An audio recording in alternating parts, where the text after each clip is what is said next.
Very good. Krištofai, visi kalba, kad priekinių linijų dvikova bus svarbi šiose rungtynėse. Jo, ką šitaip kalba? Kalba. Nu, nežinau. Mes žaisim savo žaidimą.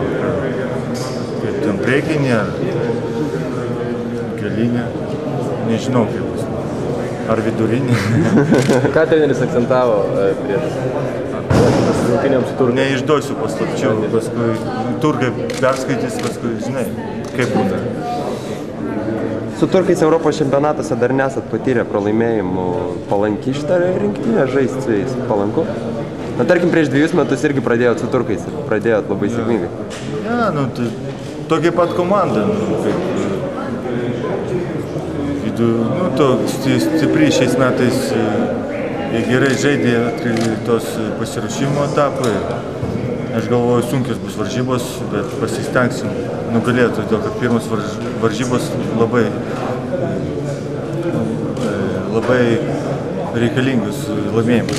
Galima sakyti, kaip dvigubą pergalę, jeigu laimi pirmas. Tai pasitikėjimą gausim ir eisim tada lengviau toliau eiti. Jaučiasi įtampa? Nu, tokios įtampos dar nėra, gal rytoj didesnė bus, bet vis tiek visi laukiam ir kuo greičiau pradėti žaisti. Nusibodo laukti? Jo, norim eiti kovoti. Supratau. Ačiū. Sėkmės.